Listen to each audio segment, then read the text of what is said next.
The voice behind the silence.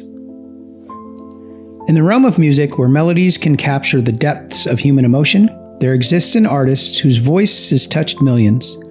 Her songs tell stories of love and loss, hope and heartache, each note resonating with authenticity and soul.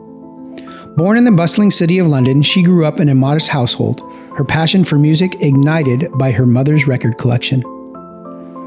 From an early age, she showed an extraordinary talent for singing, her voice a powerful instrument that could convey profound emotion. She rose to fame, and her music became the soundtrack for the lives of countless fans. However, behind the success and adoration, she grappled with her own silent battles that would shape her as an artist and as a person. Her journey to stardom was swift, with her debut album catapulting her into the limelight. But with fame came an overwhelming pressure and scrutiny that weighed heavy on her. Despite the accolades and sold-out tours, she felt a persistent undercurrent of anxiety and depression. "I can slip in and out of depression quite easily," she later revealed, as she shed light on the unseen struggles of stardom. Later, the birth of her son became immense joy, but it also triggered a dark period in her life. She experienced a severe postpartum depression bout, a condition that left her feeling isolated and terrified. "I had really bad postpartum depression after my son, and it frightened me," she told Vanity Fair. The depression was all-encompassing, a shadow that cast over the happiness of motherhood. She was reluctant to talk about her feelings, fearing judgment and misunderstanding. "I didn't talk to anyone about it," she said very reluctantly. "4 of my friends felt the same way, and everyone was too embarrassed to talk about it," she revealed. The silence was compounded by a sense of guilt and pressure to feel nothing but joy for her new role as a mother. But instead of joy, she often felt overwhelmed and disconnected. The stigma surrounding postpartum depression kept her from seeking support that she desperately needed, making her journey through it all more challenging. Her darkest moments, she found solace in music, pouring her heart into her songs. Writing and singing became a form of therapy, a way to express the emotions she felt difficult to articulate. Her music, already a source of comfort to many, became even more poignant as it reflected her personal struggles. Her honesty in lyrics resonated deeply with fans, many of whom saw their own experience mirrored in her songs. Despite the challenges, she sought ways to manage her mental health. Therapy became a crucial tool, providing a safe space to explore her feelings and confront her fears. Talking openly about depression, both in therapy and later in public interviews, was a significant step in her recovery. She realized the importance of breaking the silence, reducing stigma, all associated with the mental health issues. Exercise also played a vital role in her journey. Physical activity became a way to combat the lethargy and negativity that depression often brings. It helped her regain her sense of control over her body and mind, offering a reprieve from the relentless cycle of negative thoughts. Another source of strength was her close-knit group of friends and family. Their support and understanding were invaluable, providing a lifeline during her toughest times. She learned to lean on them, to share her burden rather than shouldering it alone. The network of support reminded her that she was not alone in her struggles, that she had people who cared deeply about her well-being. As she emerged from the shadows of postpartum depression, she became a vocal advocate for mental health awareness. Her willingness to share her story encourages others to open up about their own experiences, fostering a sense of community and understanding. Her journey is a powerful reminder that even those who seem to have it all face profound challenges, and that seeking help is a sign of strength and not weakness. Well, do you know who it is? The life of Adele is a testament to the power and resilience of the human spirit. Her journey from a young woman struggling with depression to an international superstar overcoming the pressures of fame and motherhood is a beacon of hope. Adele's candid discussion about her struggles with mental health and the strategies she used to overcome them inspire us all to take control of our own mental health journey. Her story encourages us to seek help, embrace passion, and find strength in our loved ones. Adele's legacy is one of courage and authenticity. Her ability to transform personal pain into powerful art is a lesson for us all. She reminds us that no matter how daunting our struggles may seem, we have the power within us to overcome them. Adele's story is not one of just overcoming postpartum depression. It's about triumphing over the adversity with grace and honesty. Her journey is a powerful reminder that the greatest battles can lead to our most profound achievements. Let her story inspire you to take control of your own mental health, seeking help when needed, and believe in your abilities to create a brighter future, a more hopeful future.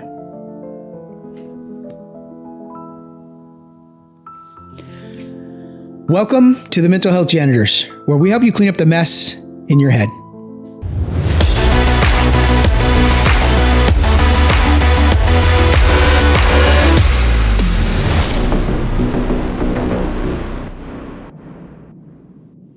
I'm your host, Sgt Q, and with me as always, Dr. Jess. Hey, welcome. Thanks for being here.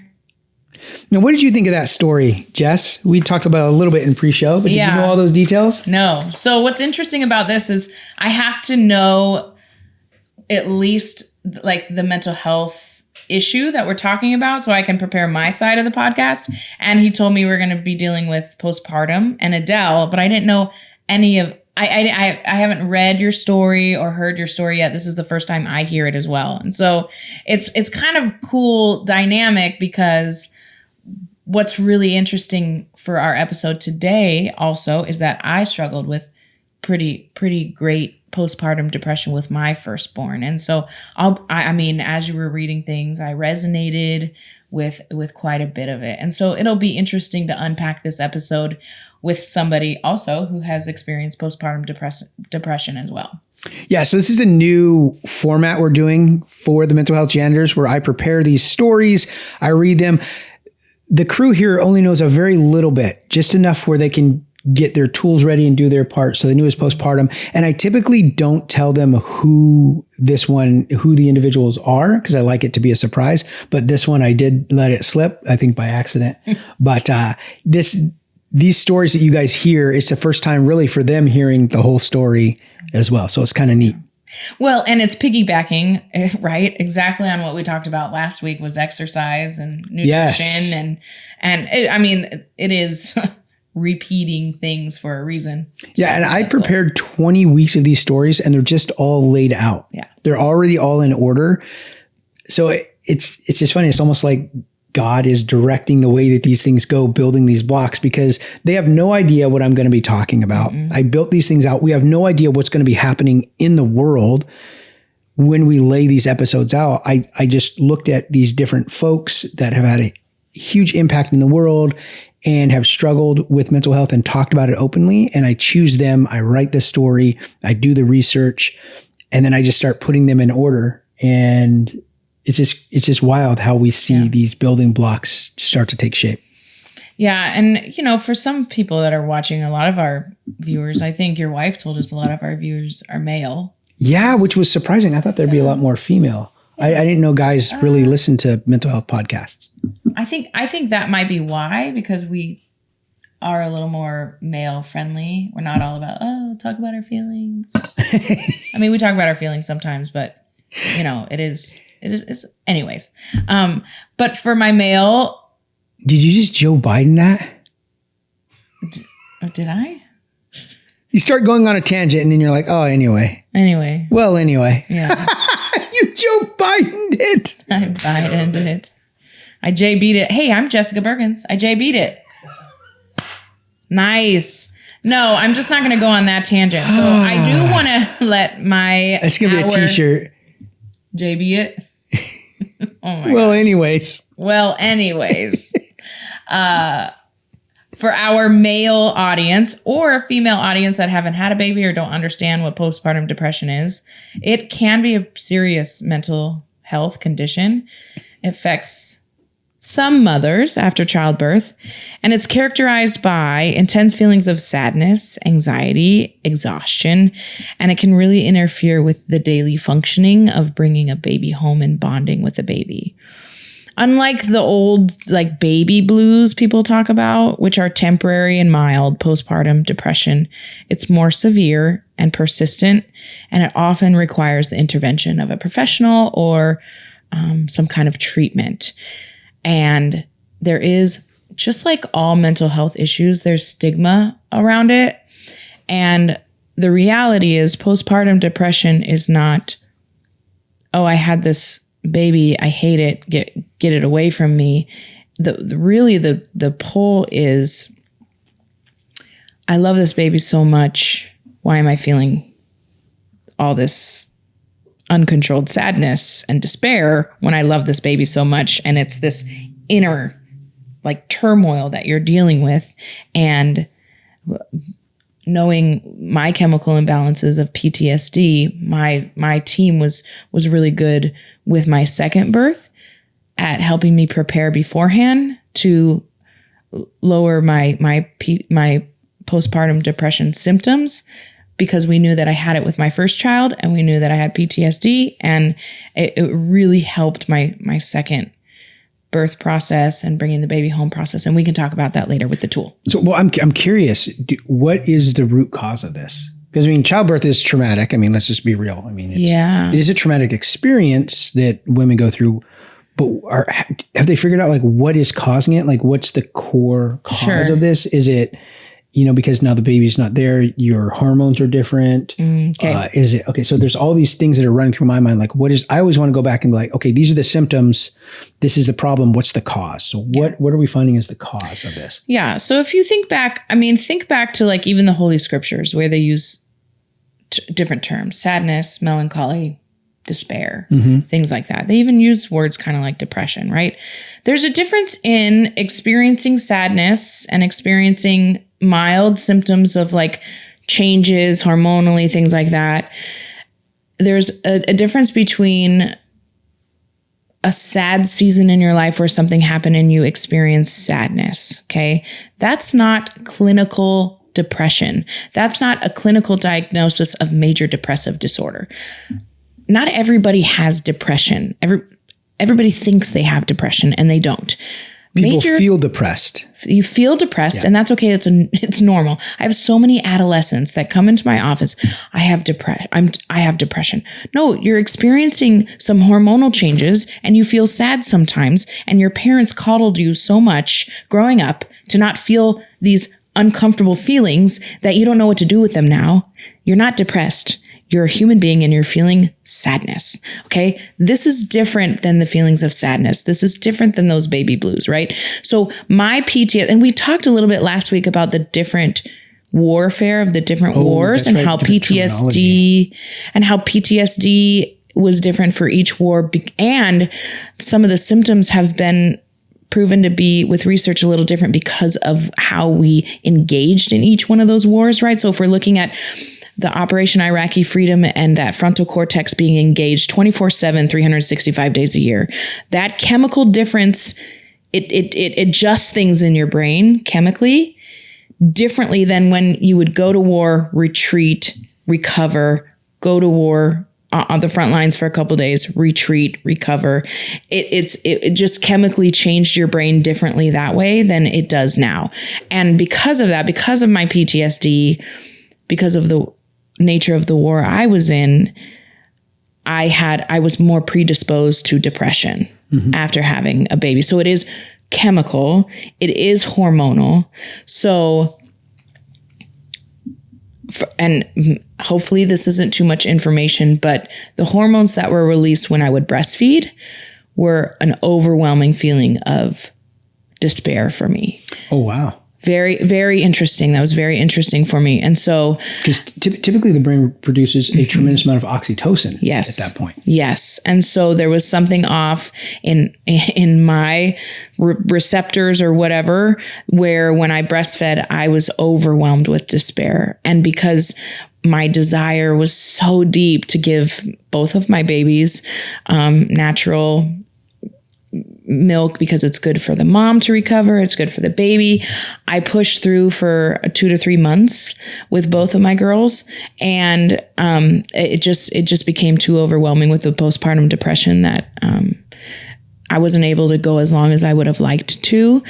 But that it would be interesting to go in and do research on that for other females that have struggled with postpartum depression paired with specifically PTSD, to see if there's similar connection. I was thinking the exact same thing. Like, I wonder if there's been any, ding, ding, ding. Any, what do they call those? Correlation? Cross studies. There's a term for it. I don't know. There's cross studies where they looked at the historical trauma of the individual, unrecovered trauma, because you can have trauma and then recover from it, but unrecovered trauma and postpartum, and see if there's a correlation there. Yeah, that would be very interesting to see that. Yeah. So if anybody's read any of those studies, or if you've done those studies, please send them in. Let us know. We'll do some research on it too. That'd be interesting to see. Yeah. Yeah, but the stigma of postpartum, you don't want your baby, you're a jerk, right? I wasn't a jerk at all. I loved both my babies. There was a chemical imbalance, a hormonal blockage that just sent me on really low lows. This is what I talk about all the time. When people try to understand mental health, and I talk about the 3 mental health camps: the victim camp, the denier camp, and the silent majority. The denier camp, these are people who deny the existence of mental health as a real issue. When people are dealing with depression, anxiety, just get over it. You just need to be tougher.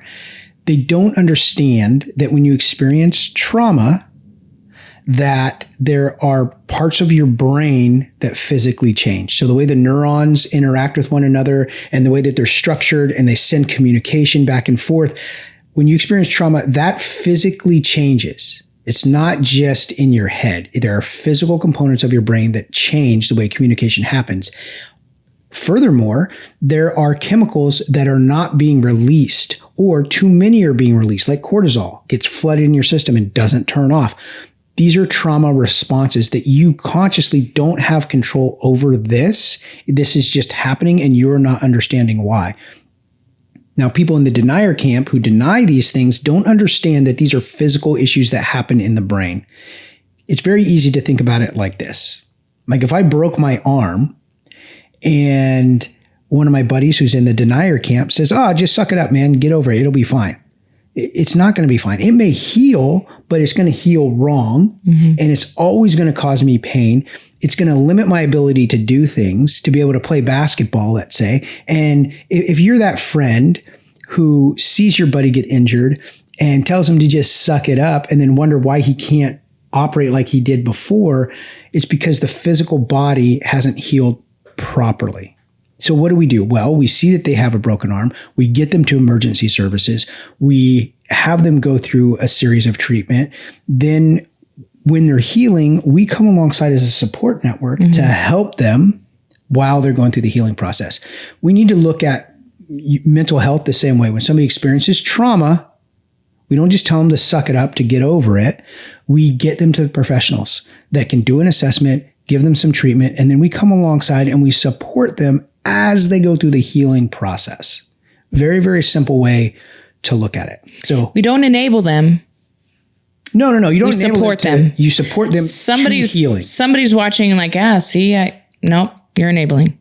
Yeah, there's a difference between enabling and helping them. You don't enable them, which means that you just do everything for them and you make it so they don't have to challenge themselves or grow through the trauma.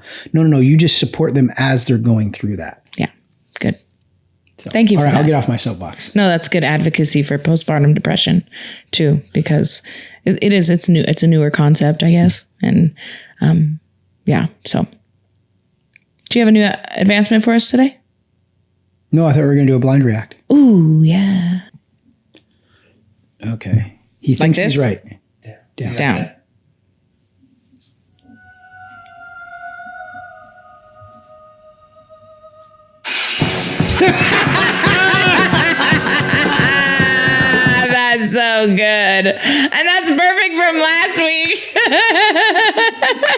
should have had that last week. We were talking about dogs. Oh my gosh. That's a good one, Casey. That's a good one.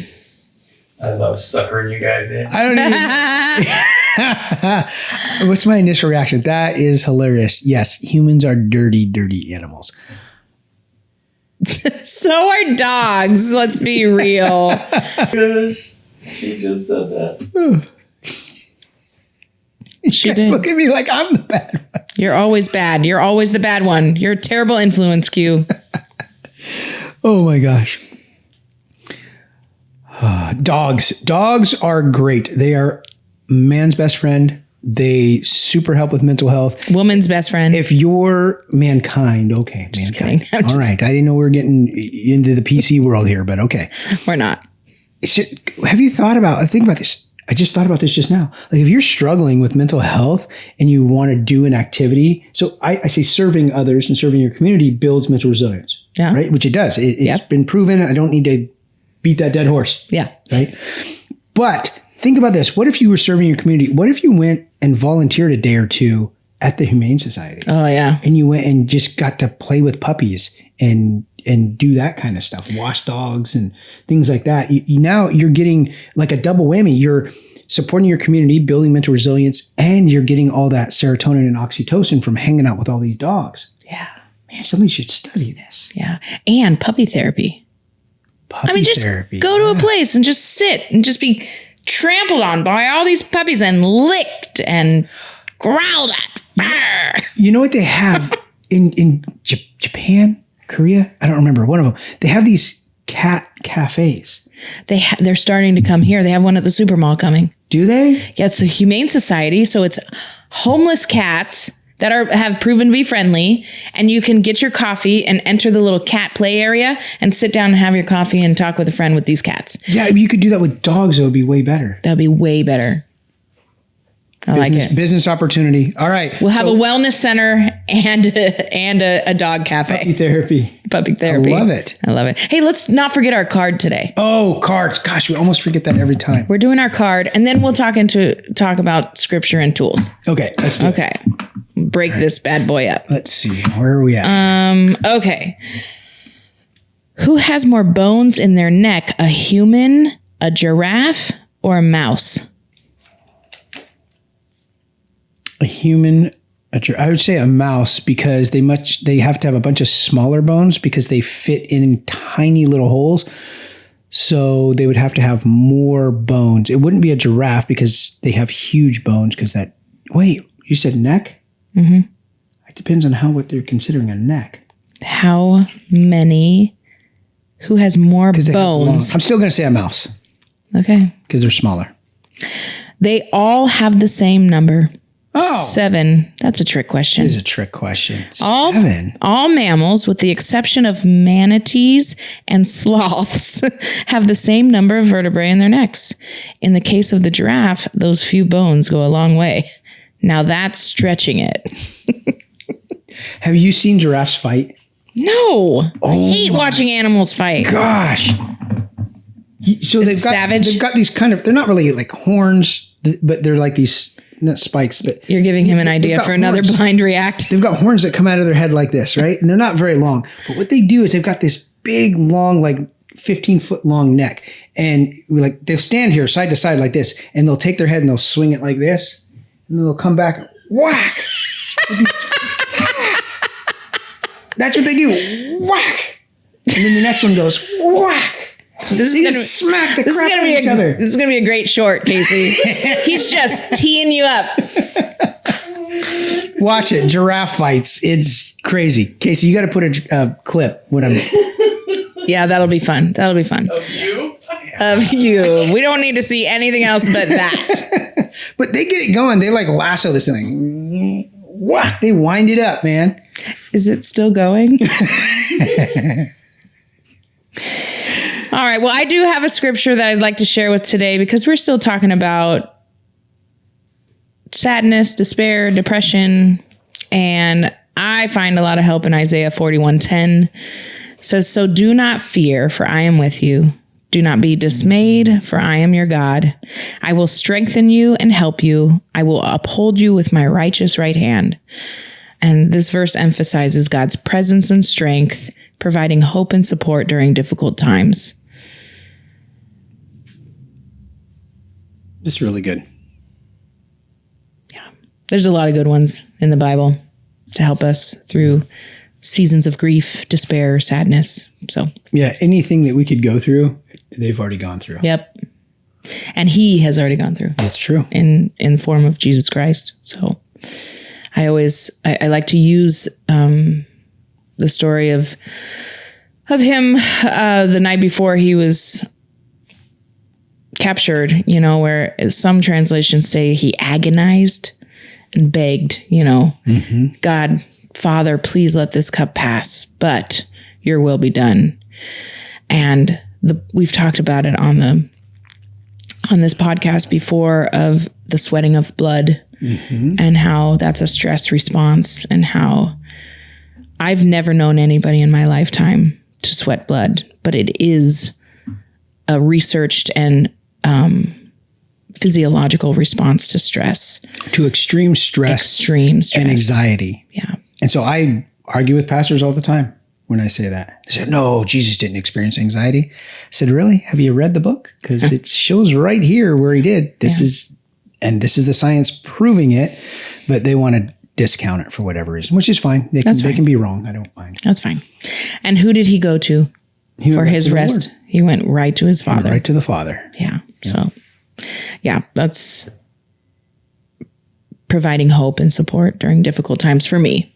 And I know you. So, yep. Yeah. Well, you want to talk about our tool? Yeah, let's go into our tool. You don't know what our tool is? I do not know what the tool is. I didn't ask in pre-show. We talk about, and this is why I want to do this tool for today, because I can relate so close to home with postpartum depression. And so this tool is not just for postpartum depression. But it's really good for postpartum depression. And that is your support network. Oh, yeah. I know we talk about that a lot, but if we narrow it down to postpartum depression, family and close friends, their involvement, being educated together and being open to a good qualified doula can also be a huge help, as well as reaching into tools such as Q Actual. I think about back when I was going through, there's so many times I've been going through a hard time over the last 20 years. We're talking about how 20 years ago this month, I touched down in Operation Iraqi Freedom, Ramadi, Iraq, 2004, July. And in the last 20 years, all my ups and downs with my depression, my anxiety, my PTSD, my traumatic brain injuries, all of those things, if I had a tool like Q Actual, the app, could have been a game changer for me in so many of those seasons of my life, but specifically the season of my life where I experienced the postpartum depression. Because when I experienced PTSD symptoms in other seasons of my life, it was just, I felt like it was just me isolated. But in postpartum depression, it's a little different, because that's one of the most confusing parts of it, is you have just created a life in you, right? Which is miraculous and amazing. And you give birth to this amazing thing, and you're supposed to be ecstatic. You're supposed to be excited. And there's moments where you are, but the contradicting confusion of those deep moments of despair is so hard. You don't have words for it. So if I had a tool with my close friends and my family where I could push a button to say, hey, I'm having a hard time right now, and just ushering in and opening up my friends and family to be a support to me during those times that I had no words for how I was feeling, it would have been a game changer. Yeah, it's the basis of the technology, and it's free. You guys can download it. It's totally free. Select 2 or 3 other people that you know and trust that are going through the same stuff as you, and you just communicate. It's just a chat app. But sometimes when you're struggling with mental health, we already know that you have reduced cognitive functioning. So it's hard to reach out because your brain can't process with who to call or what to say.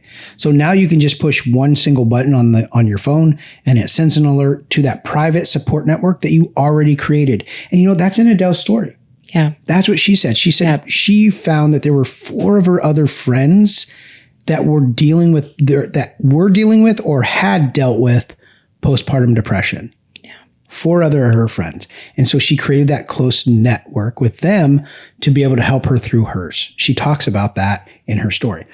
You can do the exact same thing. Find 2 or 3 people. Right now, in the season of life that I'm in as an entrepreneur, building multiple businesses and helping other entrepreneurs do the same thing, this is what I really try to teach to the entrepreneurs is find a group of peers. I do it where I try to bring a bunch of entrepreneurs together, where I teach my business development courses so they can be around one another so they don't feel isolated, because it is a very isolated feeling being an entrepreneur. I myself have a small group of CEOs that I meet with every single week. Every Tuesday, the 4 of us get together and just talk about these stresses that we deal with that other people may not understand. And we just talk openly and candidly about those situations. You guys can do that in your sphere of influence. So maybe your career is in newscasting, and so you find other newscasters. Maybe your career is in the warehouse, so maybe you find other people in that industry. Or maybe it's being a new father. Maybe you work at some place, but now you just became a new father and there's all these new stresses. How do I manage that? Well, you find other people who are dealing with that same issue and you work together. You build that support network of like-minded individuals. Yeah. Hey, you guys, don't forget to like and subscribe to our channel if you haven't already. Make sure you're giving us feedback on what you like, what you don't like, what you'd like to see. And as always, we like to educate, empower, and encourage you on your mental health journey. And if you guys want to connect with us outside of the show, Jess has her own private practice where she helps people on their mental health journey. And she also has an amazing parenting class that you can sign up for and go through. It's incredible. I work a lot on the business development side. So if you have a business and you want to scale it, if you want to invest like I did into the mental health of your people, that's how I scaled my business successfully. Love to be able to help you guys do that. You can reach out to us. Well, for the Mental Health Janitors, I'm Sgt Q. I'm Doc Jess. And we're out.